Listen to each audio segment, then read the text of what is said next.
पाकिस्तान का air defence system क्या सो रहा था? क्या भारत ने फिर से सर्जिकल स्ट्राइक कर दी? हमें क्यों नहीं पता चला कि हमला होने वाला है?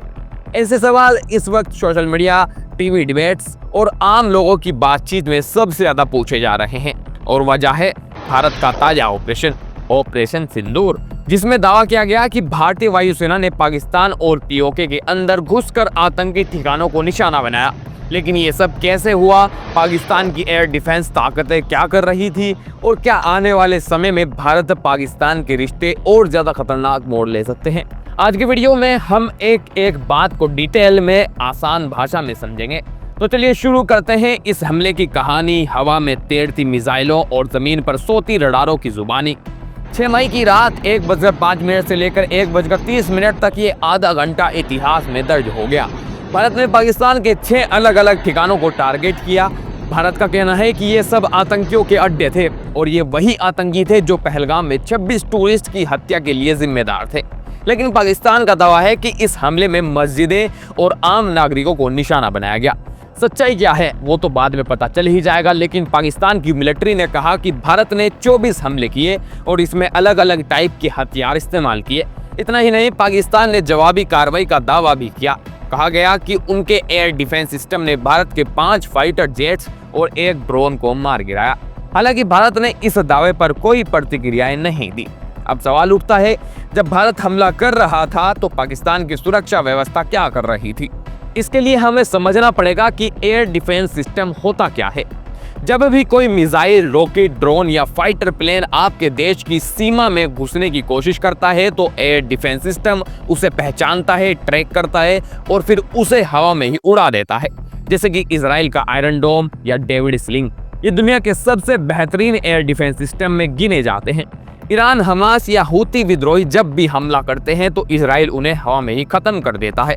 तो क्या पाकिस्तान के पास ऐसा सिस्टम नहीं है? कागजों पर पाकिस्तान के पास HQ-9, HQ-16 जैसे मॉडर्न डिफेंस सिस्टम है। ये सब चीन से आए हैं। पाकिस्तान की वायुसेना का दावा है कि उनके पास high to medium range missile system, unmanned combat aerial vehicle space, cyber और इलेक्ट्रॉनिक वॉरफेयर टेक और यहाँ तक कि AI based defence system technology भी है। लेकिन जब असली हमले का वक्त आया तो ये सब कहाँ था? पाकिस्तानी एक्सपर्ट्स खुद मानते हैं कि उनके सिस्टम में एक बड़ी कमी है और वो है हवा से जमीन पर वार करने वाली मिसाइलों को रोक पाने की ताकत। भारत ने अभी तक ये साफ नहीं किया कि उसने मिसाइलें जमीन से दागी या एयरक्राफ्ट से, लेकिन एक्सपर्ट्स मानते हैं कि ये हवा से जमीन पर वार करने वाली मिसाइलें थी। अब जरा इन मिसाइलों की ताकत समझिए। इनकी स्पीड मैक 3 से लेकर मैक 9 तक हो सकती है। 1 मैक का मतलब होता है आवाज की स्पीड, 2 मैक का मतलब 2 गुनी आवाज की स्पीड। रडार को पकड़ने में मुश्किल और जवाबी कार्रवाई का टाइम बहुत ही कम, यानी जब तक रडार इन मिसाइलों को देखे तब तक वो अपना काम कर चुकी होती हैं। यही वजह है कि पाकिस्तान के पास चाहे जितनी भी एडवांस सिस्टम हो, हवा से आने वाली तेज मिसाइलें को रोकना उसके लिए लगभग नामुमकिन था। मार्च 2022 में भारत की ब्रह्मोस मिसाइल गलती से पाकिस्तान में गिरी थी, वो भी 124 किलोमीटर अंदर। भारत ने तब सफाई दी कि ये गलती से हुआ था, लेकिन उस घटना ने एक बात तो साबित कर दी थी कि दोनों देशों की सीमाएं इतनी पास है कि रिएक्शन टाइम बहुत कम होता है। और ये बात पाकिस्तान के एयर डिफेंस के लिए और भी मुश्किल खड़ी कर देती है। अब जरा दोनों देशों की एयर डिफेंस ताकतों की तुलना करते हैं तो साफ है भारत की डिफेंस टेक्नोलॉजी ज्यादा वर्सेटाइल और इंडिजिनस है, जबकि पाकिस्तान काफी हद तक चीन पर निर्भर है। इसका जवाब है नहीं। पाकिस्तान के पूर्व एयर कमोडर आदिल सुल्तान के मुताबिक दुनिया का कोई भी देश ऐसा डिफेंस सिस्टम नहीं बना पाया है जो 100% मिसाइलों को रोक सके, खासकर तब जब हमले एक ही समय में अलग अलग दिशाओं से हो रहे हो।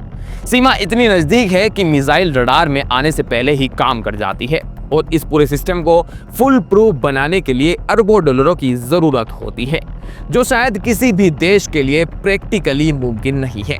तो इस ऑपरेशन सिंदूर ने एक बात तो साफ कर दी कि भारत अब सिर्फ जवाब नहीं देता बल्कि पहले हमला भी करता है और पाकिस्तान की एयर डिफेंस क्षमताएं इस हमले के सामने फेल होती दिखी। लेकिन सवाल है, ये सब थमेगा कब? क्योंकि हर हमले के बाद सिर्फ बॉर्डर पर नहीं, लोगों के दिलों में भी जंग छिड़ती है।